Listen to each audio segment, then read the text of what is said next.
नमस्कार। मु श्री अशोक कुमार नायक, ग्राम केन्दुडीपी, जिला नयागढ़। मोर कवितार शीर्षक कृषक। कृषक सकाळू संज से खेतर, भल मंद बुझिबा न थाए तर। से सकाळू चाहा सह खाई मुढ़ी, बाहरी पड़े धरी कोड़ी कुराड़ी। कालिया कसरा दुई बलदरे, प्रति बरस खेतकु हल करे।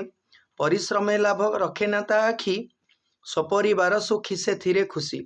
पखाल कंसा ता अमृत समान, घरु खेत खेतु घर ता जीवन। हल सारी जेबे फेरे से घर को, घरणी चाहे ता फेरिबा बाटकु।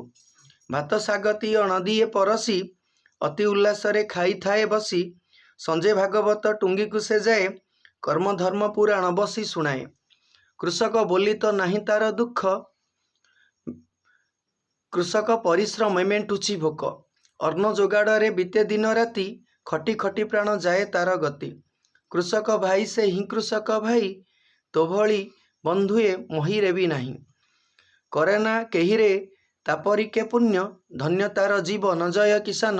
धन्य तार जीवन जय किसान, धन्य तार जीवन जय किसान। नमस्कार।